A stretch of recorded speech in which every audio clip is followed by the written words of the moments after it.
Okey, baik. Okey, kita Baik. banyak bercakap tentang negara kita, Betul. kan? Tapi sebenarnya hari ni kita ada seorang tetamu istimewa, kan? Dan betul. kita sebenarnya juga nak bercakap tentang dalam konteks negara juga, kan? Betul, Cuma betul.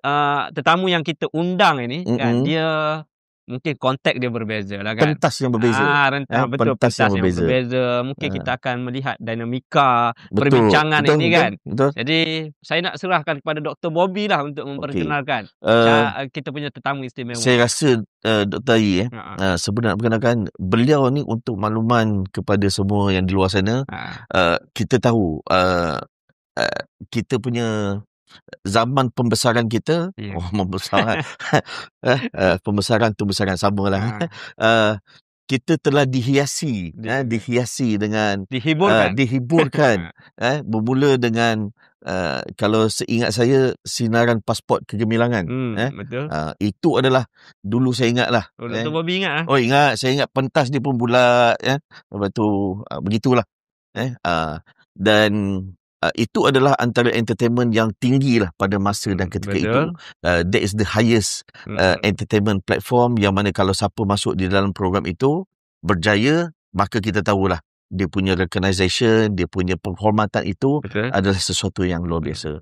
Dan salah seorang Dr. Ayi yang dilahirkan daripada program itu tidak lain dan tidak bukan adalah yang kita kenali, nama dia dekat luar, nama penuh dulu. Kita tak boleh nak kan? dia lagi. Kita sebut nama penuh dulu. Nama penuh adalah Muhammad Saiful Azam bin Muhammad Yusof. Sedap nama. Sesuai, dia sebenarnya sesuai untuk acara-acara program-program dakwah, nama dia, kan. Jadi tidak lain dan tidak bukan, hari ini bersama dengan kita adalah Saiful Apel. Abang Saiful Apel. Assalamualaikum. Waalaikumsalam. Alhamdulillah sihat. So bulan ni bulan yang sibuk ke macam mana? Dia biasa sibuk, ada menyibuk, ada action sibuk pun ada. Itulah dunia wayang. Itulah bila saya tertarik dengan saudara Bob Dr. Bobby. Bobby. Tadi bila sebut pasal Dr. Saiful tadi, saya macam bila saya jadi doktor? Bukan Dr. Saiful. Sebab dia cakap saya membesar, kan. Maknanya dulu pernah kecil lah. Pernah. Sesiapa yang besar suatu ketika dahulu memang pernah kecil. Pernah kecil, kan. Bila Abang Saiful dah datang dengan kita kena bersedia lah. Kena. Saya kena reda lah. Buat masa ni insyaAllah tahap iman saya tebal. Okay, insyaAllah tak ada masalah. Saya tertarik lah dengan bila Dr. Bobby cakap pasal sinaran pasport kegemilangan. Mungkin tak ramai lah generasi sekarang yang tahu pasal benda tu. Dan itu adalah satu, orang cakap, pentas kelahiran mereka-mereka yang sekarang sedia ada ni lah. Dan Alhamdulillah lah, pada saya there's always a first time for everything. Mesti ada kali pertama untuk apa saja sekalipun. So dalam kita menuju kejayaan ni, orang cakap biar kita sakit mencuba daripada kita seksa menyesal. So itu konteks kejayaan lah. Ala-ala kita dah cakap tentang sinaran tadi, kan. Tak juga lah Abang Saiful ni, mungkin dia boleh cerita sikit, kan. Pengalaman kali pertama tu, macam mana dia boleh tiba-tiba terfikir aku nak join. Tak. Saya mungkin ada yang tahu, mungkin ada yang tak tahulah. Sebab dalam kita meniti laluan hidup ni, lebih-lebih lagi dalam kerjaya lah, tak kira lah dari segi sudut pekerjaan maupun perniagaan dan sebagainya, sebenarnya ada yang memilih. Maknanya dia pilih kerjaya tu, ataupun dia pilih sesuatu cita-cita dia lah. Dan tidak dinafikan juga ada yang dipilih. Ataupun saya bagi clause the chosen one. Macam saya memang tak dapat nafikan bahawa bidang yang saya ceburi ini bukanlah satu-satu yang saya cita-citakan. Dia bukan hasrat saya, bukan impian saya. Dia bukan kepakaran saya pun. Rasa macam bukan bidang saya pun. Tapi macam saya cakap lah, sebenarnya saya ni jenis introvert. Sekarang ni lah istilah introvert ni, kan, dia macam saya intro, lepas tu saya vert. Sebab saya ni dulu daripada saya kecil, saya memang malu nak berkawan. Tapi bila saya dah berkawan, kawan-kawan nak malu. Dia orang semua nyesalnya aku kawan dengan ni. Mungkin terlampau loya buruk sangat, kan. Jadi apa yang saya boleh istilahkan ataupun saya boleh definisikan, penyertaan saya dalam platform tu atas sesuatu yang tidak sengaja lah. Mungkin panjang sangat cerita dia kan. Tapi itulah dia. Jelas dia. Pada saya tak ada benda yang jadi kebetulan. Okey, tapi lepas dah termasuk tanpa sengaja, ada tak bibit-bibit penyesalan kita pula sebenarnya best juga. Maksudnya banyak memang mungkin sebenarnya ni this is for you sebenarnya. Okey, banyak kali dalam titik permulaan tu saya cuba pujuk diri saya yang saya rasa macam ini tempat saya. Tapi dalam masa yang sama saya rasa macam saya tak cukup berbakat kot. Dia ada, kita ada struggling. Ada setengah orang dia macam tu. Mungkin tahap keyakinan tu lah. Ataupun mungkin nak bersaing dengan mereka-mereka yang sedia ada, ataupun tak sanggup dijadikan perbandingan, comparison, kau ni tak, kau tak, Tapi lama kelamaan saya melihat macam peluang yang saya tak kejar ni, peluang tu asyik kejar saya. Saya rasa macam ini memang sesuatu yang telah ditentukan. Cuma saya tak tahu heading tu ke mana. Adakah ini satu kerjaya yang sementara ataupun sesuatu yang mungkin lama-lama saya akan belajar. Sebab saya bukan daripada mana-mana akademi. Jadi yelah macam sekarang kita background tak ada. Tak ada. Memang tak ada background. Tak ada langsung kan. Kalau seni ponting sekolah tu ada. Seni ponting sekolah. Sebab kecil-kecil saya memang suka berlari. Lari maksudnya lari riadah lah. Main catching, main nyorok, polis anti dan sebagainya. Lari, saya suka lari. Masuk ke sekolah je, larian, orang cakap larian sukan lah. Atlet, lompat bola sepak dan sebagainya. Lari lah. Lepas pada tu lari lain pula, lari rumah. Nakal sangat, nakal. Cuma bang, tapi bila kita dia bila nak masuk dalam rancangan realiti ni, bukan satu benda yang betul. Kan? Kalau tak ada seseorang yang encourage kita, takkan kita pergi sendiri kan? Kalau macam contoh saya kan, saya nak masuk dalam contohlah jabatan kerajaan ni kan? Mesti ada someone yang kau masuklah ni kan, sebab kerja ni terjadi. Dia pembakar semangat tu kan? Ya, betul. Saya tak datang sendiri kan? Ya, betul. Macam abang ni adakah tak ada orang yang encourage, yang memang push abang ke? Itu mungkin. Saya rasa selain daripada sahabat-sahabat adalah seorang, boleh saya katakan macam dia ibarat abang saya lah. Dia pun dah tak ada dah. Allahyarham Hanif Haji Kasim lah. Dia banyak encourage saya lah.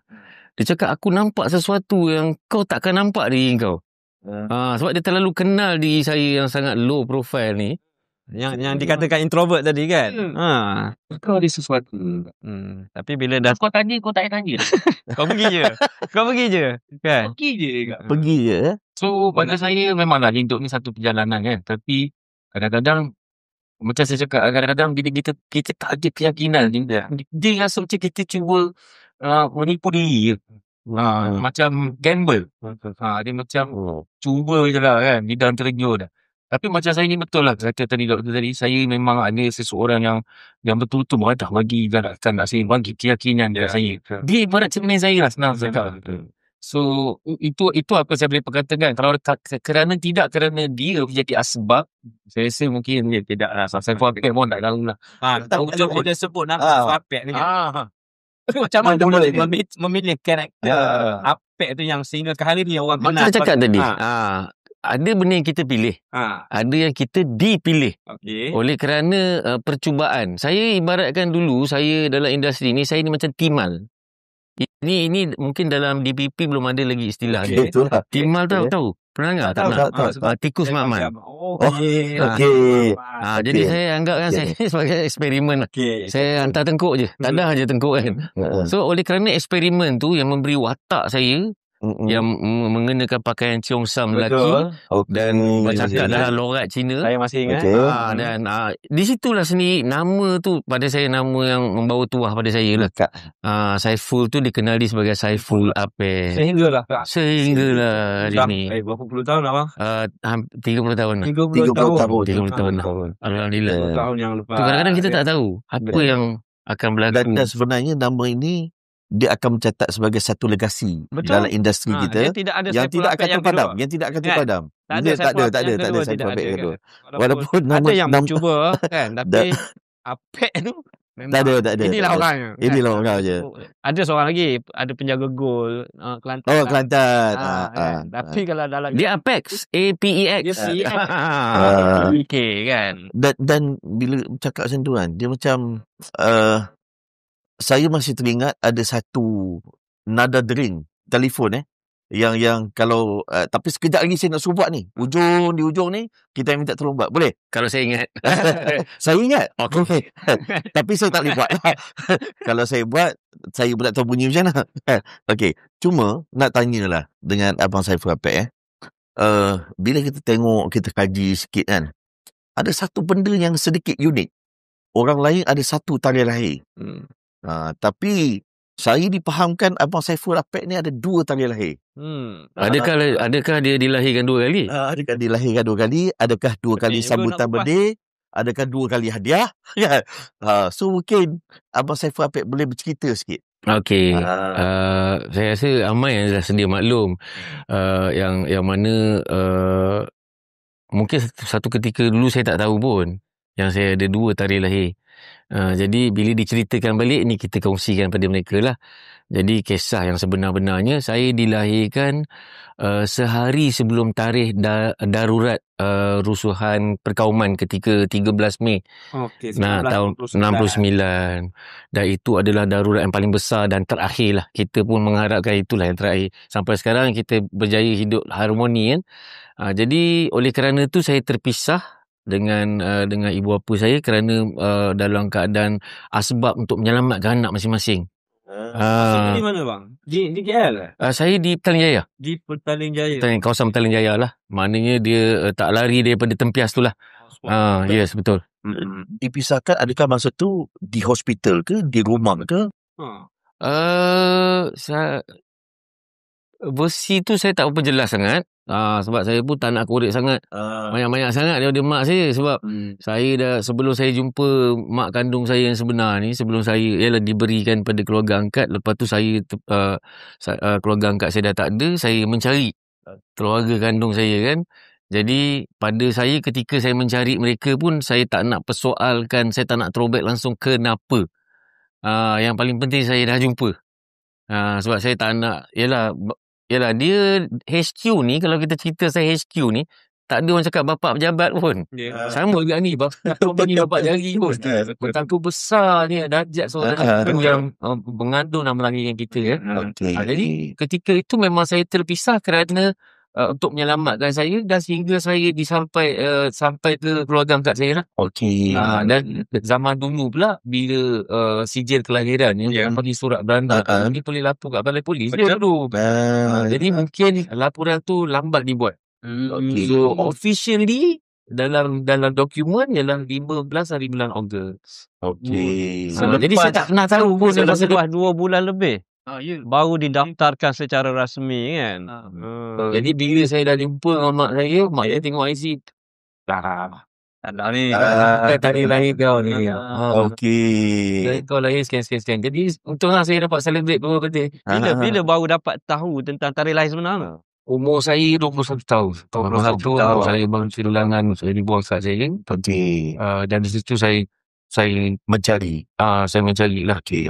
Hampir setahun juga saya mencari mereka. Yang mereka pun tidak jauh di kawasan Kuala Lumpur juga. Kerana bila saya dah jumpa dengan mak saya tu, barulah saya tahu sebenarnya. Sebab masa saya duduk dibesarkan oleh keluarga angkat sendiri, saya tak ada adik-beradik.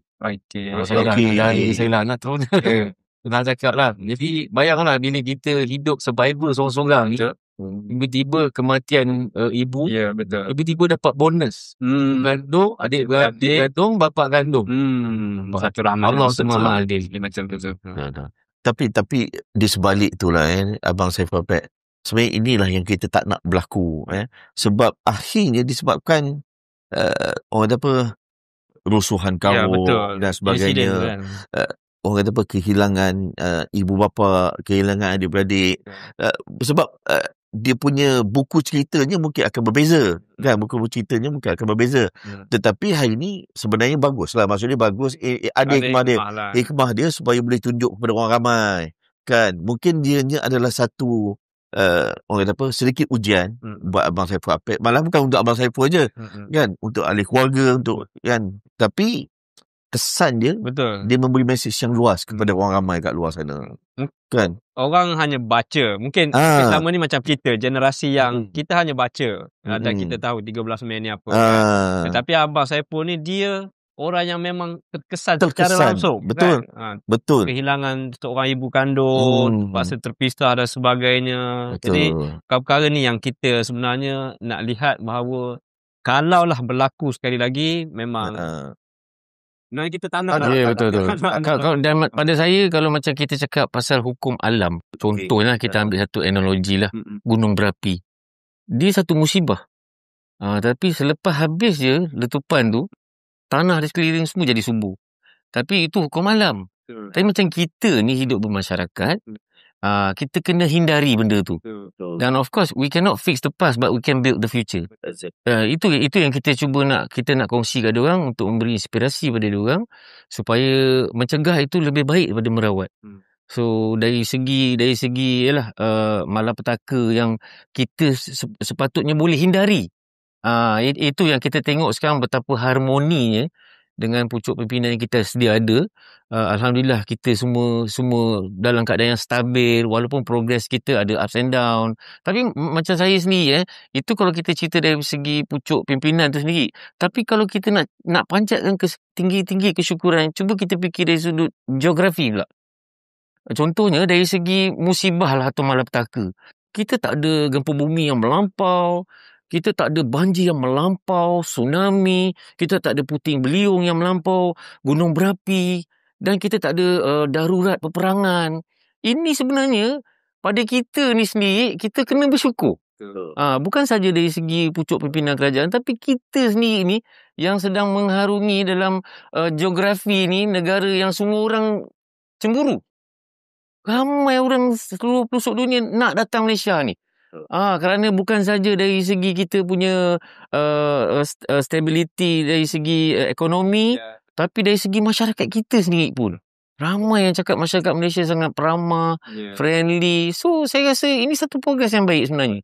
So, kenapa kita nak hidup sentiasa melatah, merungut dan sebagainya. Pada saya, ada lagi sifat yang tak berpuas hati. Pada saya, kalau kita tak dapat apa yang kita suka, belajar untuk suka apa yang kita dapat. Betul. Sebab perjalanan saya tu daripada hujung 60-an tu sampai sekarang, saya tak tahu kat ruang mana yang saya nak merungut. Pada saya, ups and down manusia ni biasa. Itu fitrah. Betul. Tapi bagaimana kita menangani dia untuk kita lebih bagus dan lebih bagus. I don't want to be the best, but I want to be better. Kalau Abang Saiful Apek pun, Dr. Yi, boleh bercakap begitu. Saya bukan apa, baru-baru ni saya tertarik Abang Saiful Apek, Dr. Yi. Saya duduk baru ni, saya pergi kedai gunting rambut. Yang tukang gunting rambut saya ni orang Pakistan. Cuma saya tertarik dia, maksud dia, saya sedih dan juga tertarik. Sedihnya adalah dia terpaksa meninggalkan isteri dan juga anaknya di Pakistan untuk datang ke negara kita mencari rezeki. Ni yang Abang Saiful Apek kata ni. Kita patut bersyukur sangat ni, negara kita ni. Bila saya tengok, Bangladesh datang negara kita, Indonesia, Myanmar, Nepalese, banyak lagi lah datang negara kita. Dan kita ni, kita tak perlu pergi negara luar pun untuk mencari rezeki. Sama ada kita nak usaha atau tak nak. Kita memilih ataupun kita okey dengan apa yang kita patut layak dapat. Jadi bila saya fikir kan, terpaksa berpisah dengan anak dan isteri, bukan satu tempoh masa yang singkat. 2-3 tahun baru orang balik sekali. Lepas tu balik semula ke sini. 3-4 tahun balik lagi. Kalau dalam keadaan saya, Dr. Yi, saya minta maaf. Saya memang tak boleh, Dr. Yi. Saya memang kalah. Saya kena surrender lah. Satu pengorbanan yang susah sebenarnya. Betul. Ini yang kita patut bersyukur sebenarnya. Betul. Banyak nikmat yang kita dapat. Terlalu banyak. Dalam negara kita. Banyak. Yalah. Dengan sumber mahsul kita yang kaya, mana yang Abang Saiful ceritakan tadi kan, dengan masyarakat majmuk yang harmoni, yang bebas daripada segala bencana. So ini adalah nikmat yang apa lagi yang nikmat mana yang nak kamu dustakan kan? Tapi itulah Dr. Bobby, kita bercakap begitu, tapi mungkin ada segelintir mereka-mereka yang merasakan bahawa tak cukup apa yang dia dapat kan. So inilah benda-benda yang sebenarnya kita nak sedarkan mereka tentang apa yang sedang which is negara sedang buat untuk kita, kan? Betul. Ya, kita ni selalu mempertikaikan apa hak yang kita dapat. Tapi tak ramai yang cuba tanya diri dia apa sebenarnya tanggungjawab dia sebagai warga. Selalu fikir apa negara buat untuk dia. Apa yang kita buat untuk negara? Yang menjadi persoalan, kan? Cuma hari ni kita nak bercakap dalam konteks industri kreatif, kan? Sebab baru-baru ni saya ada mengikuti tentang bagaimana PMX kita sekarang ni cuba mengangkat seni dan juga budaya ini sebagai satu elemen yang memberi kesan ataupun impak yang positif kepada pembangunan negara. Memang PMX sekarang ni sedang mengangkat industri kreatif dan juga seni budaya ini supaya ianya tidaklah dilihat sebagai satu elemen picisan semata-mata. Kita mahu melihat bahawa seni dan budaya ini adalah elemen yang cukup penting kepada negara kita, apatah lagi negara kita ni memang dikenali sebagai negara yang kaya dengan budaya, warisan dan sebagainya. Jadi bila kita bercakap tentang industri kreatif ini, kan, sebab Abang Saipul ni memang orang yang lama berpengalaman dalam industri kreatif, kan. Sejauh mana abang melihat, bang, kan, industri kreatif kita ni boleh menyumbang kepada, maksud saya, kepada pembangunan negara itu sendiri? Mungkin abang boleh kongsikan kepada kita. Sepanjang saya, daripada sebelum saya melibatkan diri sendiri pun, saya memang tahu mereka-mereka yang lama, yalah, tak ada yang lama maka tak ada yang baru, kan. Tapi yang lama-lama macam kita, yang selalu saya perkatakan dan selalu saya buat sebagai bahan rujukan ialah bapa seni kita lah, Allahyarham Tan Sri P.Ramlee. Dan rasanya karya-karya beliau tu Malaysia mula dikenali melalui platform seni. Dan beliau bertanggungjawab lah, Allahyarham Tan Sri P.Ramlee dan juga rakan-rakan yang sewaktu dengannya lah ketika itu. Dan selepas pada itu saya melihat dan kita mendapat pengiktirafan dari segi muzik sendiri pun, sampai ke Indonesia, ke Filipina, ke Thailand, especially Asia lah. And lepas pada tu saya melihat, kan, Allahyarham Sudirman sekali pun, kan, sampai ke London, kan, nama dia start Mekah, even Anita Sarawak mencipta nama di US, dan even saya tak tahu pangkatnya Tan Sri ke Datuk Sri Michelle Yeoh sekarang ni, yang dia adalah satu insan seni yang orang cakap Ipoh Mali tau. Tapi dia sangat disegani lah, digeruni di seluruh pelosok dunia. And bukan dia saja, saya melihat even Raihan telah mengharumkan nama kita hanya dengan muzik nasyid saja, sehingga ke Middle East. Kan, saya rasa macam ini sebenarnya satu progres yang baik. Selain mengharumkan nama, dan of course sekarang ni tak ketinggalan jugalah macam Datuk Seri Siti Nurhaliza. Saya rasa macam ini progres yang sangat membanggakan. Dan saya rasa tak semua negara dapat pengiktirafan yang macam tu lah. Macam Dr. Bobby sendiri cerita tadi, kita dapat satu penghormatan yang tertinggi tu, kan. So jadi bukan saja melalui cabang politik sendiri, tetapi dari segi seni itu sendiri telah berjaya mengharumkan. Dan macam saya sendiri, macam bila saya pernah pergi ke Indonesia tu sendiri, saya tengok orang Indonesia sendiri pun ramai yang kenal saya. Sebab diorang pernah bekerja di sini satu ketika dulu masa zaman senario tengah meletup.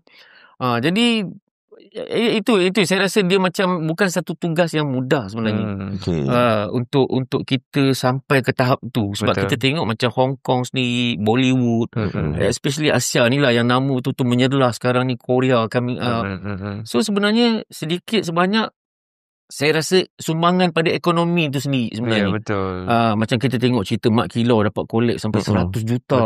So dekat sini, dekat mana kita yang cuba nak menafikan yang cabang seni tu sebenarnya menjana dan menyumbang, memberi sumbangan sebenarnya.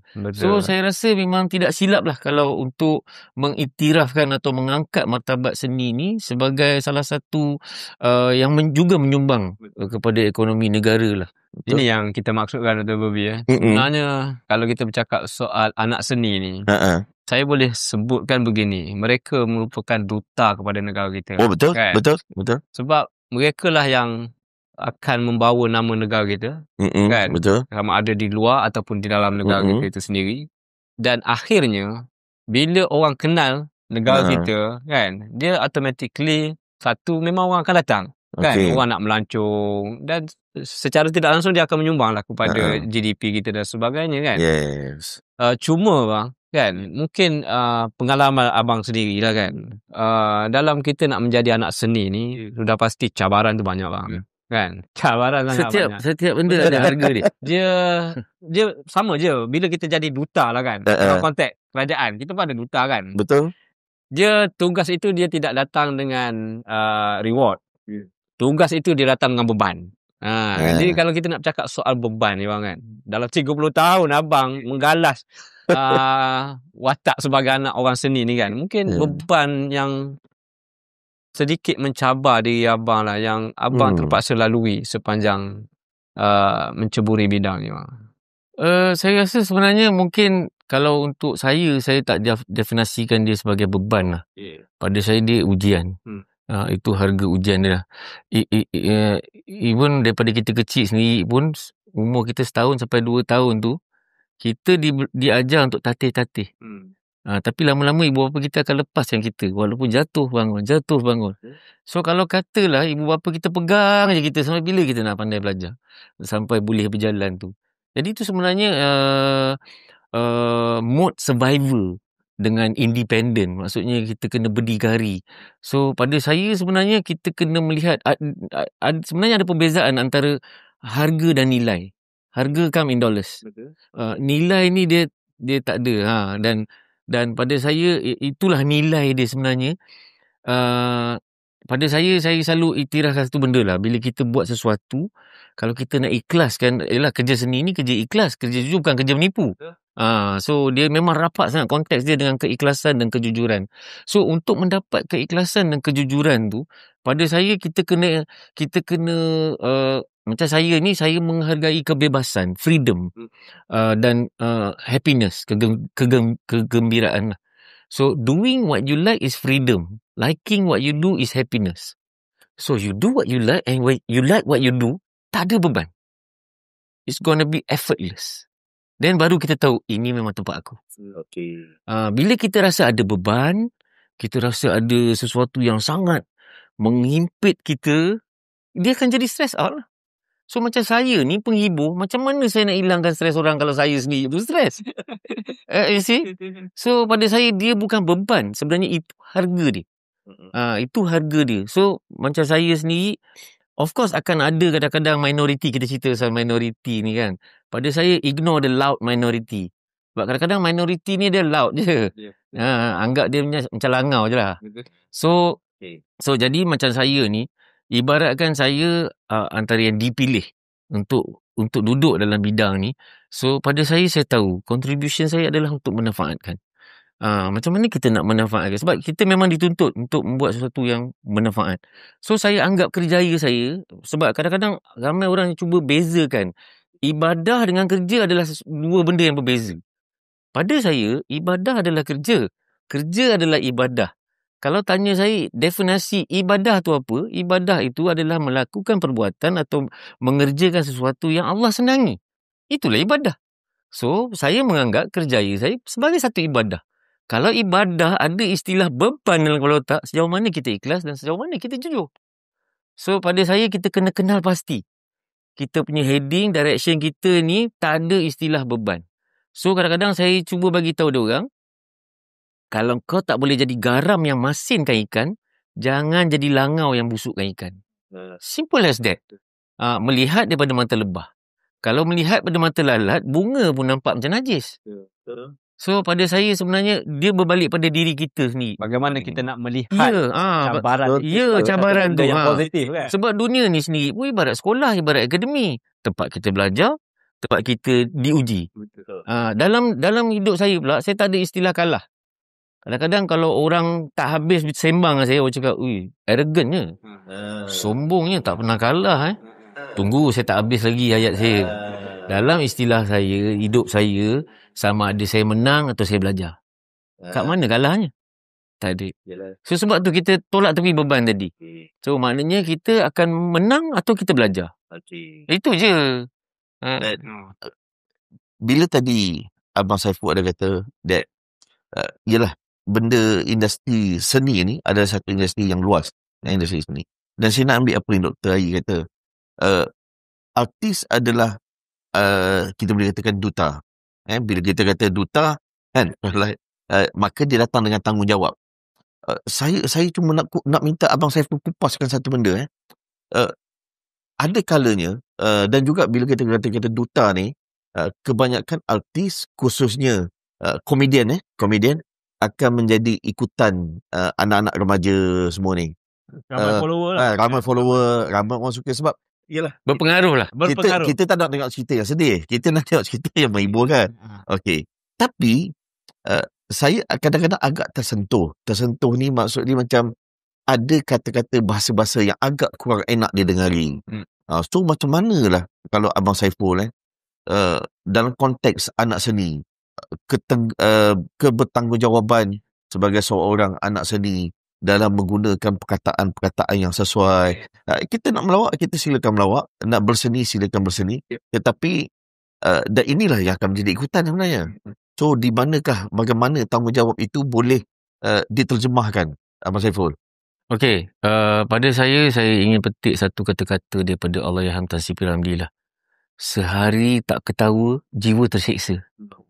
Jadi dekat sini kita dapat satu kesimpulan yang mana sebenarnya senyum, ketawa, bergurau ni adalah intipati yang penting, elemen yang sangat penting dalam hidup kita.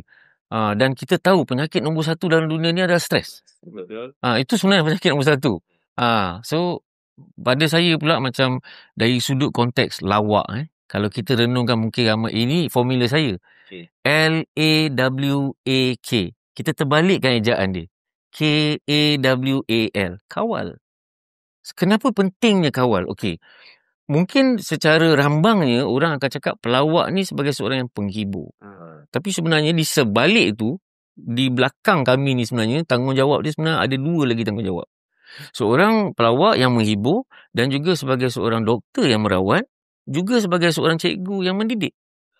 Jadi kalau kita ada kesedaran tu, maksud saya barisan ni lah, barisan pelawak ni, kalau ada benda tu, of course kita akan dapat banyak kita dapat manfaatkan. Ya.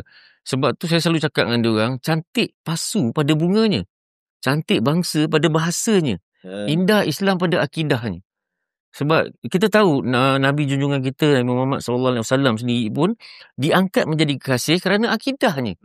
Jadi kita pun yang sedang melakukan ibadah ni untuk menghiburkan orang, of course kita kena avoid apa do's and don't. Jangan sampai kita kerana nak mendapatkan sesuatu publicity yang fast, instant sekarang, macam sekarang kan kita dah ada platform tu, dan bila kita dah tak ada dalam dunia ni sendiri pun, kehidupan kita ni ibarat satu buku cerita. So pilihan tu kita bertanggungjawab dengan apa yang kita pilih. Memilih, kan? Kita yang milih. Kita nak buku yang macam mana? Kita nak diingati macam mana? Macam saya fikir Allahyarham Tan Sri P. Ramlee sendiri pun mungkin dia tidak meninggalkan kekayaan secara fizikal sangat. Tetapi saya melihat antara harta dia yang hebat, harta yang ditinggalkan ialah mereka-mereka yang sentiasa cerita baik tentang beliau. Betul. Hebat tak hebat? Betul. So pada saya itulah dia. Sebenarnya kita kena jaga kita punya tata susila, adab kita. Sometimes it's not about the word, it's how you say it. Betul. Sebab kita kena tahu sekarang platform ni, macam dulu kita cuma ada TV, radio, surat khabar, majalah, dia agak terhad. Betul. Sekarang ni dia boleh katakan dia dah macam-macam. Macam-macam. Jadi benda ni boleh reach out pada legasi yang kecil-kecil ni. Jadi yang kecil-kecil pula sekarang senang meniru je kecil dia. Jadi pada saya pengaruh yang kita nak bagi ni sendiri, dia tidak semestinya in a very formal way, betul, cara paling skema. Sebab tu kalau kita tengok balik karya-karya Allahyarham Tan Sri P. Ramlee sendiri, banyak sinis dan banyak sindiran yang sebenarnya kita boleh guna pakai lagi. So itu sebenarnya saya rasa peranan dan tanggungjawab mereka-mereka yang so-called tadi sebagai duta. Dan kita kena tahu tau, kita ni juga sebagai a part of magnet. A crowd pula. Setiap kali bila pilihan raya, siapa yang dipanggil? Untuk crowd pula. Artis. Jadi artis yang macam mana pula? Yang memberi pengaruh baik. Betul. So pada saya sebenarnya dia berkait rapat sebenarnya. Sebab kita tengah cerita arah lebih pada pembangunan, ekosistem kan. Ekosistem negara tu sebenarnya. Saling melengkapi. Part of yang melengkapi ekosistem. That's why saya rasa a single brick, seketul batu-bata tak mampu jadi sebuah bangunan. We complete each other. Inilah cara dia, salah satu media yang kita gunakan untuk kita kongsikan pada diorang.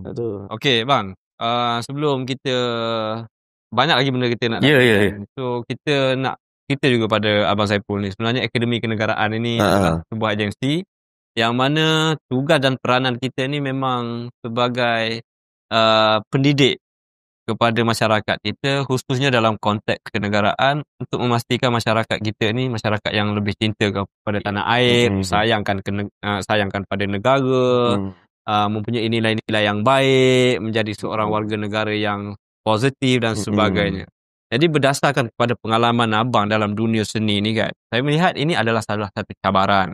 Bagaimana kita nak memastikan dunia seni kita ini boleh dijadikan platform untuk kita menyebarkan ilmu patriotism ni kan. Mungkin abang boleh ceritakan kepada kami ni kan, dan juga pada penonton ni, dalam untuk memastikan sebagai satu karya ini diwujudkan kan. Contohlah satu filem untuk diwujudkan. Abang memang banyaklah filem. Saya memang begitulah, senario lagi lah, senario macam-macam senario kan. Memang sampai hari ni pun saya akan layan cerita tu kan. Cuma saya nak tanya abang, dalam kita nak menghasilkan satu karya ni kan, adakah sama ada penulis skrip ke, ataupun pengarah ke, ataupun pelakon itu sendiri kan, dia mengambil kira elemen yang kita boleh terapkan, yang saya maksudkan tadi, untuk kita mendidik masyarakat kita ni, kau kena sayangkan negara kau ni, kau kena menjadi masyarakat yang baik. Ada tak benda tu diambil kira? Ataupun penerbit ni ataupun pengarah ni dia hanya mengambil kira apa yang orang minat, dan itu je cara kita untuk menarik perhatian dan kita boleh buat duit. Jadi macam mana? Kalau abang boleh kongsikan pengalaman abang 30 tahun ni kan. Okay. The world is changed by your example, not your opinion. Maknanya dunia ni berubah kerana contoh. Bukan hanya sekadar kata-kata. So macam tu juga kita terapkan dalam karya seni ni sendiri.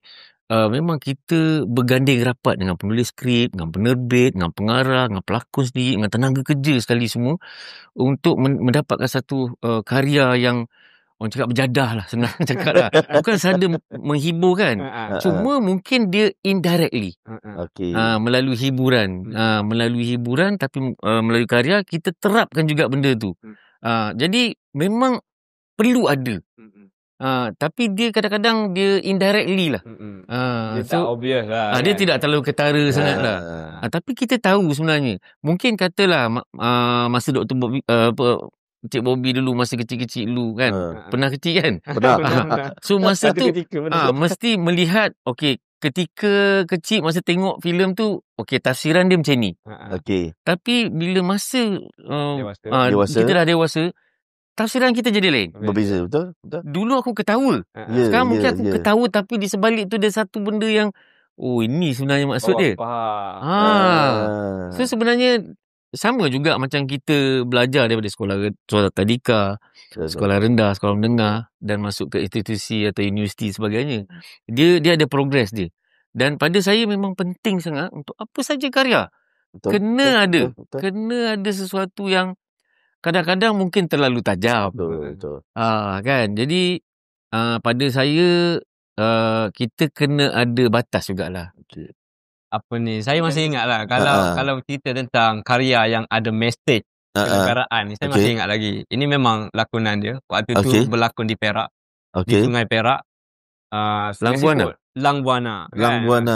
Mungkin abang boleh cerita sikit kan, macam mana boleh terhasilnya Lang Buana tu kan. Sebab saya menonton banyak kali Lang Buana ni kan. Dia tidaklah sejarah yang betul, tetapi saya melihat elemen yang dia bawa tu adalah elemen kenegaraan kan, elemen patriotism. Jadi mungkin abang antara orang yang hebat ke dalam nak menciptakan, menghasilkan karya awal tu, mungkin abang boleh cerita sikit. Biasanya kalau dalam penghasilan karya memang saya tidak terlibat secara langsung lah. Maknanya karya tu telah disiapkan rangkanya. So kita pula kena bagi kulit dia, hiasan dia. Tetapi dengan kefahaman yang seragam. Dia tak boleh macam kita shot sendiri je. Because kita ni dalam satu team. Jadi even macam Lang Buana tu sendiri adalah hasil karya daripada arwah Abang Muhammad Khalid. So memang saya nampak itu adalah salah satu filem purba ataupun filem epik yang secara tak langsung sebenarnya cuba menyegarkan balik kan macam mana sejarah tu, sejarah kegigihan satu ketika dulu kita ni macam mana. Sebenarnya dia secara tak langsung bagi satu kesedaran untuk generasi sekarang bersyukur. Sekarang kita dah ada kemudahan yang senang semudah-mudahnya lah. Semua hujung jari je kan. Tak perlulah naik rakit. Naik rakit, nak pakai perigi, pakai obor tu. Jadi tak ada dah kan. So sama juga sekarang filem yang sedang ditayangkan sekarang adalah 6 Jilaka. 6 Jilaka. Itu arahan Abang Azim Osman. Itu pun sama sejarah kat Perak. Bagaimana tentang penjajah Belanda. Betul. Cuba datang nak mengambil, nak mengaut hasil biji timah lah. Jadi sebenarnya saya suka sangat. Sebab satu, dia mencabar kita untuk merasai sendiri pengalaman orang dulu. Dan dia tak boleh tipu-tipu lah. Kita tak boleh. Betul. Dia bukan nampak fake tau. Dia nampak munafik. Lepas tu munafik bukan menipu je, manipulasi lah tu. So macam saya cakap tadi, kerja seni ni kerja ikhlas, kerja jujur. Jadi untuk merasakan benda tu memang kebanyakannya tanggungjawab besar pada sutradara tu sendiri. Okey. Dia cakap tak nak macam tu. Itu moden sangat tu. Jadi kita pun cuba rasakan macam mana peritnya dulu, macam mana kita nak survive. Tapi itulah saya rasa untung sebab itu adalah fitrah kerja saya. Kalau bukan fitrah kerja saya, macam mana saya tiba-tiba nak buat rakit? Siapa yang nak? Bukan kerana kerja tiba-tiba nak pergi buat rakit. Nak pasang api obor, nak pergi cari telaga untuk apa? Tapi dalam macam penghasilan tu, macam Dr. Ayi tanya tadi, Abang Saiful, adakah macam pelakon ni dia dibagi ruang untuk improvise ataupun untuk menambah baik? Rasa kita kalau buat macam ni lebih baik, lebih nampak real. Boleh ke tak boleh? Tidak dinafikan juga. Sebenarnya kebanyakan karya yang saya terlibat lah, saya tak tahu karya yang lain lah. Kebiasaannya memang pengarah ada bagi kelonggaran. Tapi kita kena tahu ada dua risiko. Sama ada diterima atau ditolak. Tapi kita kena berani lah. Itu saya kata, biar kita sakit mencuba daripada kita seksa menyesal. So sebenarnya kita memang open. Bukan saja pelakon, kadang-kadang kru sendiri pun boleh bersuara untuk sebab tak nafikan banyak. Kalau kita tengok filem tu kan, kalau saya tunjuk skrip yang asli, korang boleh tengok sendiri lah. Ni tak ada ni, ni tak ada ni. And ada juga kadang-kadang perbuatan kita dia tak boleh nak digambarkan dalam perkataan. Itu terpulang pada kreativiti pelakon tu sendiri lah. Macam mana nak menyampaikan tu kan. Dia sebenarnya saya tertarik dengan La Buana sebab dia elemen komedi. Tapi dalam komedi itu ada dia menyampaikan mesej. Banyak. Banyak. Itu pada saya ini bukan satu benda yang mudah. Sebab itu banyak karya-karya arwah Abang Khalid sendiri kan. Betul Abang Muhammad Khalid tu. Komedi. Tapi dalam komedi itu dia ada menyampaikan mesej-mesej tentang society. Mesej tentang masyarakat. Betul. Saya rasa macam komedi ni sendiri adalah satu benda yang telah dinormalisasikan untuk menyampaikan sesuatu. Sebab dia senang lah. Even dalam ceramah. Dulu ceramah mungkin orang kat belakang pun dah muak dah. Muak dah orang belakang. Sekarang diserapkan elemen-elemen tu, bergurau, menyindir. Jadi orang semangat. So sama juga dalam sudut pendidikan. Saya tak dapat nafikan ini saya berani cakap. Dalam pendidikan tu sendiri kat sekolah, subjek yang saya bagus bergantung pada cikgu yang kelakar. Betul tak? Betul. Walaupun orang cakap matematik tu boring contohnya, tapi cikgu best. Betul. Pas. So sebenarnya tu saya cakap penyampaian tu penting. Dan itu yang akan membuatkan kita tak keluar pada kelas. Betul. Dan kita tak sabar nak masuk kelas. Tak sabar nak tunggu cikgu tu. So sebab pada saya elemen. Penyampaian tu sangat penting lah sebenarnya pada saya sendiri. Even dalam rumah tangga, dalam keluarga sendiri. Tak boleh. Sebab macam saya dulu, masa saya mula nak marah anak-anak saya kan, diorang gelak. Apa yang marah? Jadi saya kena cari apa kaedah untuk saya tegur diorang pula. Mungkin saya tak boleh marah, tapi saya boleh menyindir atau tunjukkan satu example. Macam contoh saya nak diorang kemas rumah. Saya tak suruh diorang kemas rumah. Tapi saya seronoknya vacuum rumah ni. Diorang terasa. Itu cara saya, method saya. Tapi abang memang tak sesuai marah orang. Itu je. Tak boleh, orang gelak. Kalau abang jadi cikgu disiplin, saya marah pun orang gelak. Orang ketawa. Tak boleh. Kalau jadi cikgu disiplin pun tak sesuai lah. Tak boleh nak buat macam mana lah. Saya pergi kat medan marah pun saya tak boleh marah. Sampai tahap tu saya tak boleh nak marah. Jadi saya dah terima dah sebenarnya ini adalah saya lah. Ini adalah diri saya yang sebenarnya yang memang saya tak adalah marah dalam diri itu. Tapi itulah kadang-kadang saya pegang satu pegangan lah yang ibu saya ajar saya, sotbaro, sabar. Dulu saya ingat orang sabar ni tak boleh marah, tak boleh kecewa. Tapi ada guru saya pula cakap, boleh, orang sabar boleh marah, boleh kecewa. 2 syarat je. Marahnya orang sabar berdiam diri. Kecewanya orang sabar berlalu pergi. So if you are not a part of the solution, you are a part of the problem. A problem is not a problem, but your reaction to the problem is the problem. So kalau kita ada masalah macam mana pun, kalau atap bumbung bocor pun, janganlah asyik sibuk lap lantai je.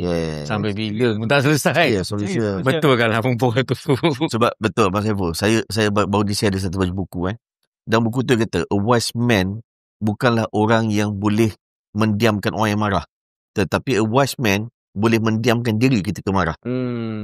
That is a wise man. Dan saya tertarik bila Abang Saiful kata kan, kalau dulu kita tengok filem Belang Buana, kita just akan berlalu pergi lah. Dia akan just hiburan. Dia surface. Dia hanya surface, permukaan. Sebab saya sekarang ni, Abang Saiful, Dr. Ayi, bila kadang-kadang bila dengar lagu kan, rupanya lagu ni mendalam rupanya. Dia ada banyak mesej. Kalau satu ketika dahulu, kita dengar lagu Ibu kan, Exist kan, kita mungkin tak mengalirkan air mata. Tapi kalau sekarang ni, dengar, mendalam mendalam. Dia punya touch feeling. Sebenarnya kematangan kita lah, perjalanan usia kita yang membuat rongga-rongga kita ni kita melihat lebih terbuka. Tapi dia sebut kematangan kan. Abang Saiful Apek is Abang Saiful Apek. Ada identiti tersendiri. So sampai bila rambut ni? Okay, saya banyak orang tanya pasal rambut. Cakap apa reference abang? Sastrawan negara. Sama saya. Kita ada Datuk Ramli Sarip. So pada saya sebenarnya simple je. Iman itu tidak berpakaian. Betul. So jangan ambil imej saya ni sebagai sesuatu pengaruh. Mungkin saya ada definisi yang lain. Dan tak semua orang macam tu. Macam saya rasa macam biarlah saya ada sifat ibu saya sikit.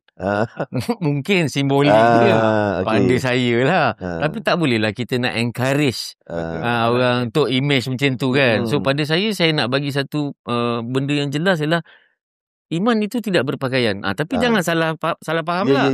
Besok dia pergi shopping mall tak pakai baju. Abang cakap iman tak berpakaian. Betul. Ini kita sebenarnya kita tengok konteks. Kita kena because pada saya sebenarnya balik pada Cik Bobby cakap tadi pasal wisdom of wise person. Okay, a wise person speaks because they have something to say. While a fool speak it's just because they want to say something.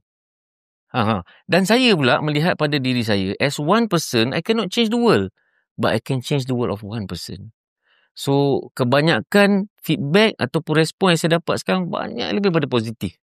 Saya lebih belajar macam mana akrab dengan keluarga daripada mula saya kenal abang. Sebab dulu daripada sebelum zaman gadget ada, kita ada keluarga. Betul. Gelak sama-sama. Betul. Pergi tengok wayang, pergi tengok konsert. So hiburan dulu dia package berkeluarga. Betul. Sekarang dah hiburan masing-masing dalam bilik semua. Tu ini yang kita risaukan sebenarnya. Jadi ini mungkin salah satu macam mana kesedaran yang kita nak bagi kat diorang untuk kita compare dulu. Betul. Betapanya dulu tu dalam 24 jam masa tu kita rasa sedang elok je. Sekarang 24 jam pun rasa macam kalau boleh nak tambah lagi 1 jam, nak 25 jam. Tak cukup kan. Padahal semua dah hujung jari je. Because kerana kelambakannya. Yang kita dah tak boleh nak equal kan. Kita tak boleh nak tentu mana keperluan dan mana keinginan. Sebab tu tadi kita cerita pasal apa yang Crystal tadi? Apa tadi? Masa cerita pasal ekonomi tadi tu pasal dah makin menurun. Okey, defisit defisit apa? Fizikal. Okey. Defisit fizikal. Sebenarnya konteks rapat juga sebenarnya, sebab sekarang ni orang tak dapat kenal pasti apa keperluan dan apa keinginan. Betul. Jadi orang dah tak tahu, kadang-kadang dia rasa tak cukup. Tapi sebenarnya banyak pembaziran. Sebab tu tak cukup. Yang tak cukup tu sebenarnya kehendak je. Ya.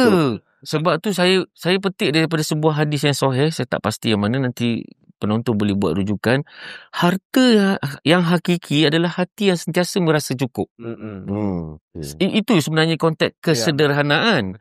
And pada saya istilah kalau orang cakap, bang, kaya pada abang apa?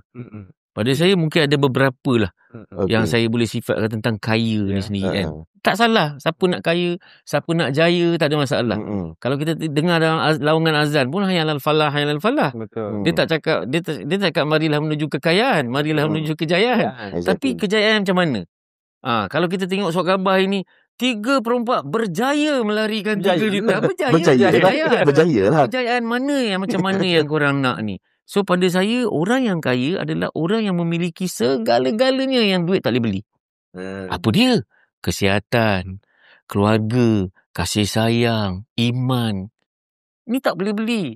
Orang kaya pun kadang-kadang belum tentu berjaya. Orang yang berjaya pun tak mesti kena kaya.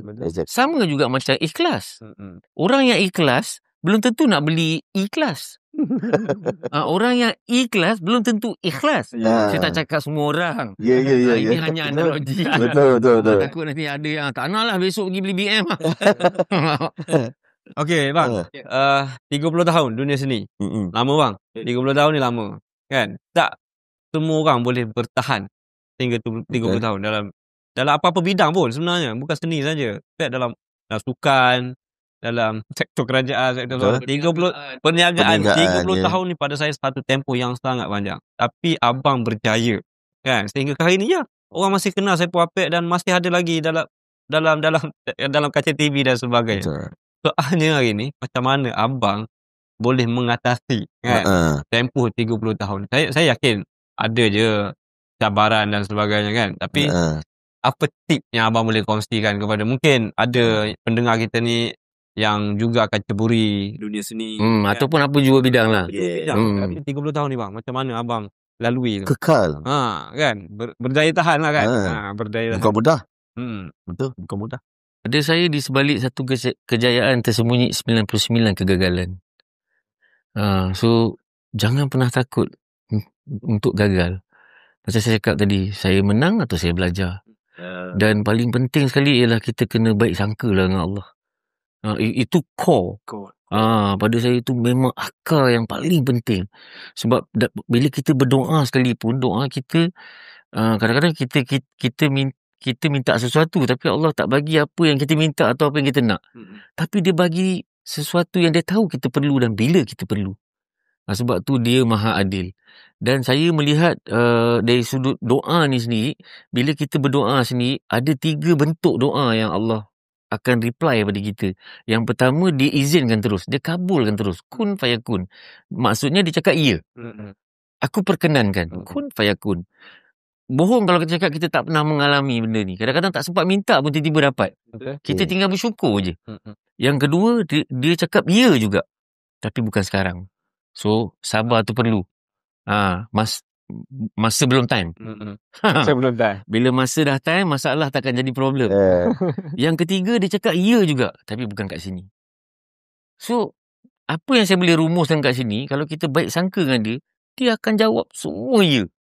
Tak ada satu pun tidak. Betul. Sebab kasih sayang ibu pada kita, kita tahu mak kita sayang kita macam mana, betul? Tapi Allah punya sayang dengan kita ni lagi dahsyat. Betul. Kalau kita tahu betapa Allah sayang dengan kita ni, seluas-luas laut ni pun tak mampu tampung air mata kita. Dan kalau saya bagi satu analogi lah, dia berkait rapat dengan saya punya perjalanan career saya ni kan. Sebenarnya kalau kita katalah ada seorang jutawan, dia datang kat kita, dia nak bagi duit 2 juta. Of course kita akan cakap terima kasih. Kan? Tapi dalam masa yang sama, kita akan fikir, kenapa aku? Kenapa? Kan? Lepas tu dia bagi kita duit 2 juta, dia cakap, okay, aku bagi kau 2 juta dengan syarat. Aku nak 2 biji mata kau. Contoh ini analogi je. Okay. So bila dia cakap macam tu, kita nak ambil tak duit tu? Takkan? Logiknya saya rasa kalau saya tanya semua orang sama je. Semua orang takkan. Apa yang saya boleh rumuskan, kenapa kita tak bagi? Sebab kita tahu nilai mata kita ni lebih pada 2 juta. Katalah dia ambil mata kita, macam mana nak kira duit? Betul ke 2 juta? Tak guna lah. Lepas tu macam mana nak menikmati 2 juta tu? Kan tak guna pun cakap terima kasih pun. Jadi cuba renungkan. Allah bagi kita 2 biji mata percuma. Macam mana kita cakap terima kasih?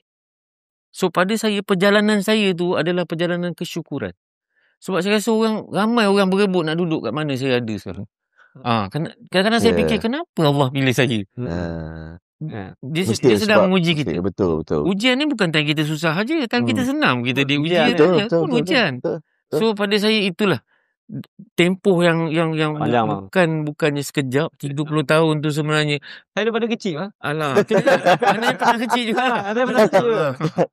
Itu dia. Pada saya memanglah dia bukan satu benda yang senang, bukan satu benda yang mudah. Itulah beza tadi, nilai dengan harga. Ya, betul. Itu beza dia, nilai dengan harga. Dan saya dapat mengenal pasti bahawa saya ada perjuangan saya. Dalam karya ni ada perjuangan yang sebenarnya manfaat. Manfaat pada legasi yang akan datang ni. Saya sebab tu tadi, bang, bila saya tanyakan abang kan pasal rambut kan, saya nak kaitkan dengan persepsi. Okay. Sebab orang akan kata rambut panjang ni biasanya orang yalah, negatif lah. Negatif lah. Ya. Saya pun pernah rambut panjang. Pernah tengok. Masa kecil saya potong pun baru 2-3 tahun lepas je. Tak sebanyak itu, mungkin setakat ini je. Tapi saya pun pernah rambut panjang. Dan memang ada persepsi yang kurang enak. Kan? Tapi bagi saya, itu adalah perception yang dibuat ke arah negatif. Sedangkan dia tak tahu, saya rasa bahagia, saya rasa gembira, walaupun saya dimarahi oleh isteri, tapi biarlah, saya bahagia juga begitu. Tapi cuma nak cerita, bila kata persepsi ni bang, persepsi. Bila dengar ada sosial media sekarang ni, bila tadi abang kata cerita, dulu mungkin kurang situasi-situasi yang kalau ada pun ahli mesyuarat tingkap yang kita pun tak tahu. Tapi sekarang ni berlaku je sekelip mata. Dan akhirnya kadang-kadang disebabkan video-video tertentu yang berdurasi kadang-kadang 5 saat, 10 saat, mungkin 15 saat, yang mana tak jelaskan pun keadaan sebenar. Dan sebenarnya inilah yang banyak mencalakan image, khususnya dalam bidang seni lah. So, macam mana nak tangani perkara ni, Bang Saiful? Okey, saya pegang pada satu prinsip. Tak hidup dek puji, tak mati dek keji. Maknanya orang puji pun kita tak kembang, orang keji pun kita tak tumbang. So pada saya sebenarnya nafsu ni dia menyukai pujian. Manakala iman mencintai teguran. So saya lebih suka ditegur. Ditegur berlandaskan kasih sayang. Itu yang memang kita dididik kan, memang digalakkan untuk menegur dalam keadaan kasih sayang. So pada saya sendiri macam bila macam kita lah dalam bidang seni ni bila saya buat baik, ramai yang diam. Bila saya tersilap, ramai yang bunyi. Bila saya tak buat apa-apa, ramai yang reka-reka cerita. Jadi kat mana kita, so nampak tak kesukaran tu sebenarnya. Siapa tak tahu nak buat apa. Macam mana? Siapa tak tahu nak buat apa dah. Jadi berbalik pada core tadi tu yang sebenarnya. Kita lebih kenal diri kita. Dan kita kalau boleh macam mana kita nak hiraukan the loud minority tadi tu. Sebab saya rasa di hujung-hujung karier seni saya ni, saya rasa saya kaya dengan doa. Orang yang saya tak kenal pun hari-hari dekat dalam bidang sosial mendoakan saya. So saya bila saya pandang dia orang, terubat tak saya dengan dengan bunyi-bunyi yang sumbang ni kan. So pada saya itulah sebenarnya. Pada saya kadang-kadang dalam dunia media sosial ni kadang-kadang dia agak merisaukan sebenarnya. Bukan saja sebelum ni media sosial je kan, bila diorang bercakap apa semua. Yang sekarang kita risau lagi dunia AI. Lagi kita risau sebenarnya. Sejauh mana sahihnya bila satu gambar boleh jadi video dan suara kita. Bahaya. Jadi benda ni juga yang terjadinya kegiatan-kegiatan scam. Macam saya dulu bila saya nak mendalami lawak, saya kena buat kajian lah tentang lawak ni. Scam ni pun sebab saya duta anti scam di bawah jenayah komersial. Jadi saya cuba nak mendalami macam mana dia orang punya modus operandi. Jadi saya tertarik dengan satu buku ni. Dia jual online. How to scam people online. Saya tertarik. Ada buku, harga boleh tahan. Saya pun order lah. Sampai sekarang 6 bulan saya tak dapat lagi. Buku pun kena scam. Jadi kesimpulan dia. Itulah dia. Mak saya selalu pesan, biar tak pandai daripada mandai-mandai. Like sama juga dalam kita dunia media sosial ni especially kan.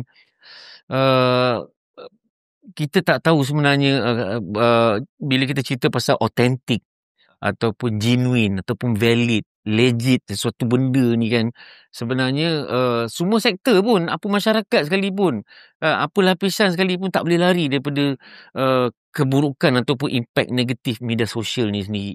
So sebenarnya kita ni sendiri, apa peranan kita? Macam mana tugas kita? Tugas kita sebenarnya, kita nak bagi satu kesedaran pada diorang. Kita kena kenal pasti dulu. Apa saja sumber sekalipun, kita kena kenal pasti dulu. Sejauh mana benda ni sahih atau tak. Kita jangan hidup jadi judgemental lah. Jangan kita mudah menilai ataupun terus menghakimi sesuatu. Pada saya, kita kena tunggu apa saja sumber yang sahih. Tapi baru-baru ni bang, saya hampir terkena dah. Saya ingat apa pukul orang tu. Persepsi.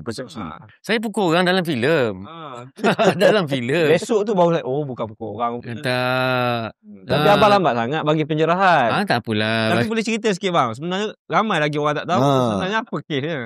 Kes dia label kat situ pasal tangkap. Saya ditangkap. Sebenarnya memang ditangkap gambar.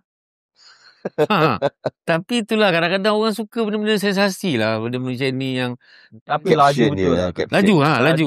Macam saya cakap lah, benda kadang-kadang benda yang macam ni laju je viral kan. Kadang-kadang kalau satu filem kadang-kadang kan slow sikit ataupun ada karya-karya baru macam lambat, diorang cakap kurang promotion. Saya cakap lah, orang lain yang kadang-kadang artis cerai-berai tak ada promotion pun. Bukan main viral sekarang kan. Jadi sebenarnya atas tanggungjawab korang. Tapi mungkinlah secara kalau melihat dari segi sudut hikmahnya, mungkin secara tak langsung rupanya orang tahu ada filem baru. Itulah dia, macam saya cakap tadi lah. Selalu mesti ada pros and cons. Saya jujur. Tapi sebenarnya mestinya kita nak bagi tahu kepada pendengar kita kan, sebelum kita dapat sesuatu maklumat tu, sebelum kita nak sebarkan kan, check lah, tabayun dululah kan. Kita pasti sahih tak sahih. Ini tidak kan. Biasalah dia nak menjadi juara. Dia sebab dia nak jadi champion. Saya dapat sampaikan dulu. Walaupun maklumat tu maklumat yang tidak sahih. Bahaya bang. Memang bahayalah. Kecelaruan. Benda tu dia melibatkan banyak circle. Even kepimpinan kita sendiri pun dari sudut perniagaan. Banyak. Jadi saya kadang-kadang fikir sekali kan, better kita stop lah social media. Fikir sekali kan. Yelah. Dari sudut pandang lain pula. Dia boleh memberi manfaat juga sebenarnya. Even pengasas Facebook ni pun dah pening dah. Dia gunakan Facebook sebagai tempat dakwah pula. Macam mana nak stop? Dia tak boleh stop. Keris makan tuan.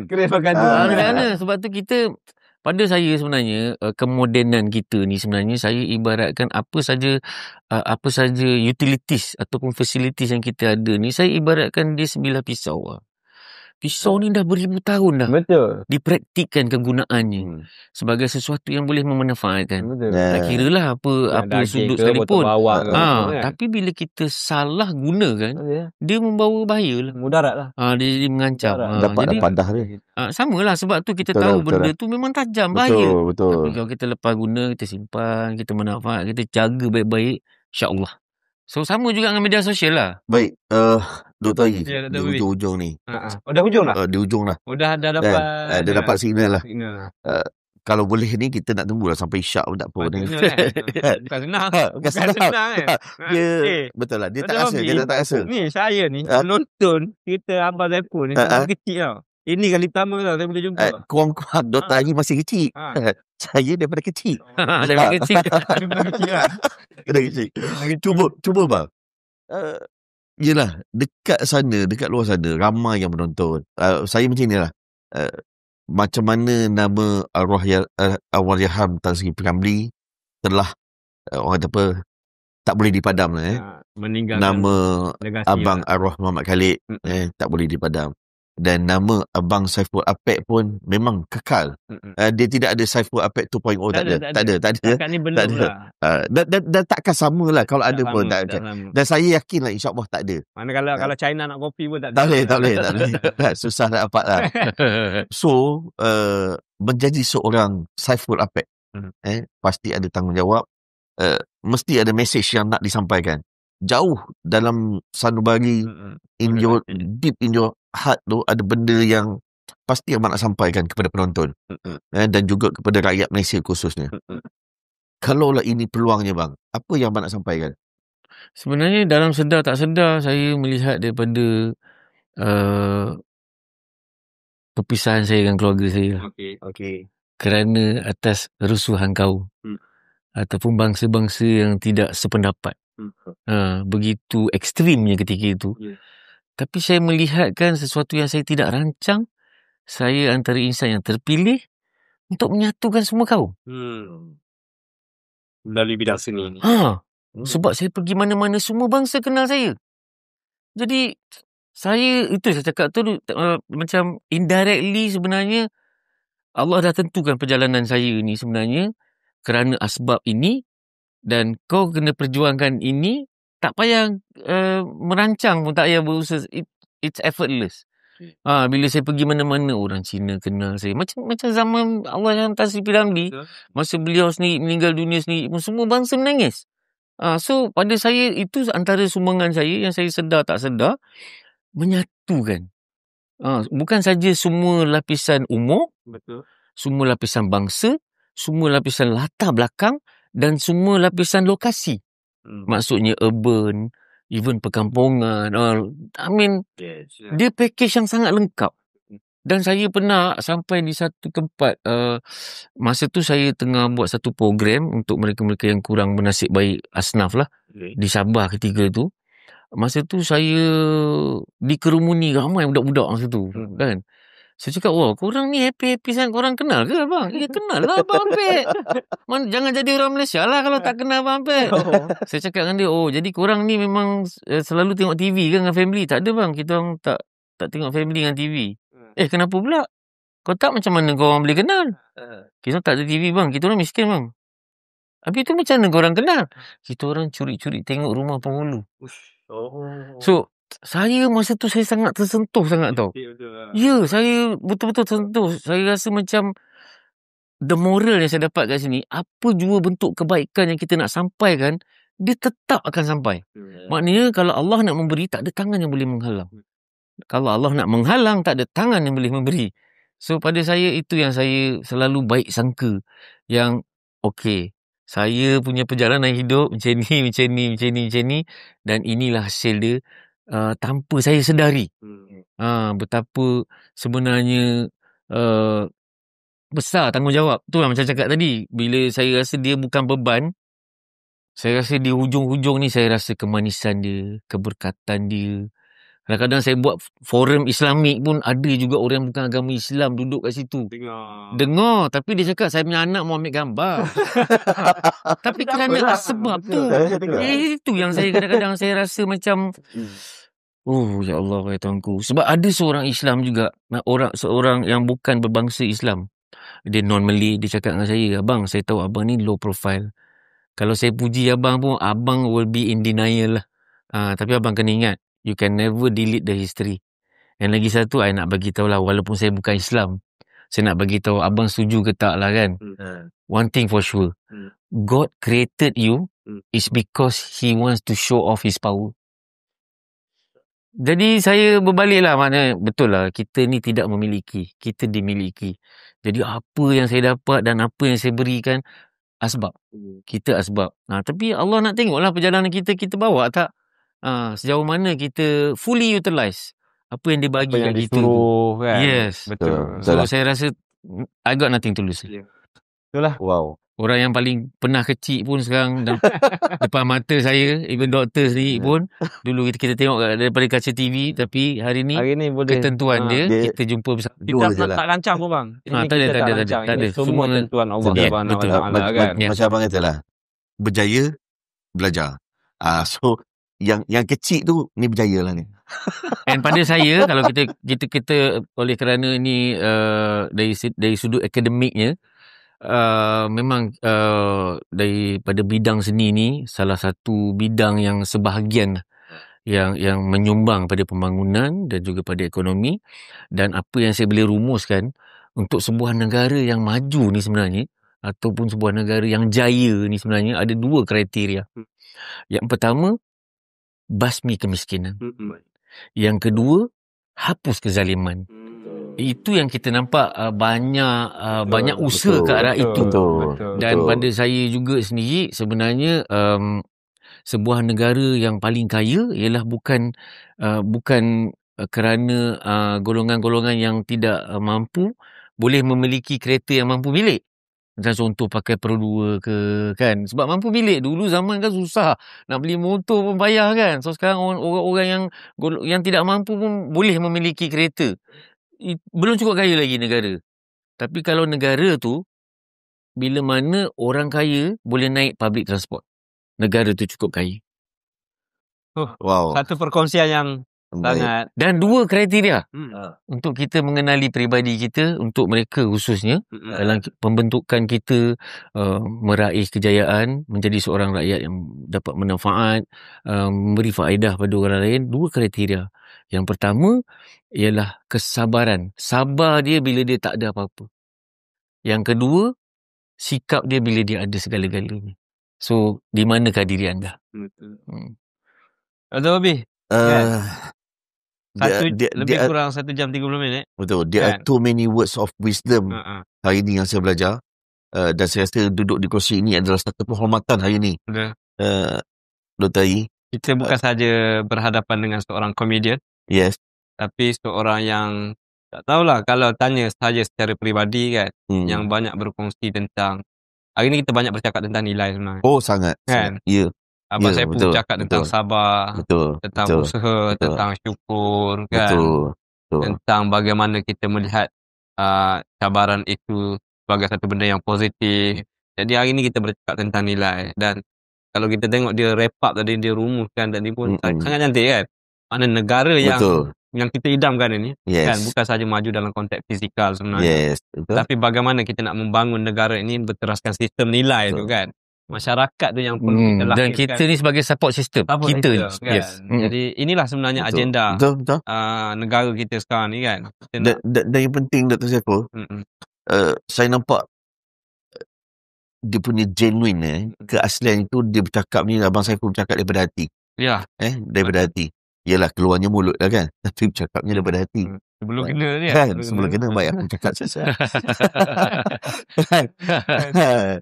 Dan kita harap matlamat kita ni matlamat kita ni tercapai lah sebenarnya, dalam kita nak membentuk legasi. Apa yang Abang Saiful kongsikan tadi memberi banyak manfaat kepada kita kan, dan jangan hanya sekadar mendengar kan. Tapi yang paling penting bagaimana kita praktikkan perkara tu kan. Kita tak nak bang, kita dengar je, kita belajar dah, kita faham, tapi kita tak buat. Itu munafik bang. Dan pada mereka semua jangan melihat siapa yang menyampaikan, tapi apa kebaikan yang disampaikan yang paling penting untuk kita manfaatkan secara bersama kan. Untuk mencipta sebuah negara yang harmoni, maju kan. Dan juga thank you so much. Terima kasih juga. Thank you so much. Terima kasih. It's an honor to be with you today. It's an honor juga saya kerana menjadi insan seni yang pertama untuk duduk bersama di sini berkongsi. Ini siri yang pertama melibatkan orang seni. Saya harap mereka berlapang dada. Bukan ini kali pertama dan kali terakhir bukan. Tak. Kita ada beberapa siri engagement lagi. Ya, insyaAllah. Mungkin dalam pentas yang lain. Kita banyak pentas. Bukan saja podcast, kita banyak pentas akademi kenegaraan. InsyaAllah kita akan cubalah untuk berkolaborasi. Boleh Abang Saiful Apek yang menjadi rebutan. Dia punya nama tu masih Alhamdulillah. Masih 20 tahun dulu. Tapi sampai hari ni dia masih kekal relevant kan. Baik, Dr. Ai, itu saja daripada saya. Saya serahkan kepada Dr. Bobby. Bagi saya pesanannya yang terakhir daripada kami di Akademi Kenegaraan ni, di Suara Madani Cakna Kenegaraan, kami mendoakan Abang Saiful Apek dikurniakan rezeki yang melimpah ruah, kesihatan yang baik. Mudah-mudahan dengan asbab-asbab ini Abang Saiful Apek dapat menyampaikan lebih banyak mesej-mesej yang baik dekat luar sana. Dan akhirnya tidak lain tidak bukan untuk kita menjadi sebuah negara yang lebih maju, lebih bertamadun, lebih orang panggil apa, bersatu hati. Akhirnya untuk mencapai negara yang maju. InsyaAllah kita jumpa lagi dalam siri yang ke-6. Kita jumpa lagi. Assalamualaikum warahmatullahi wabarakatuh. Sekian, terima kasih. Dan saya juga ingin mengakhiri, saya sudahi dengan wabillahi taufiq wa hidayah. Jangan jadi munafik, jangan buat jenayah. Assalamualaikum warahmatullahi wabarakatuh.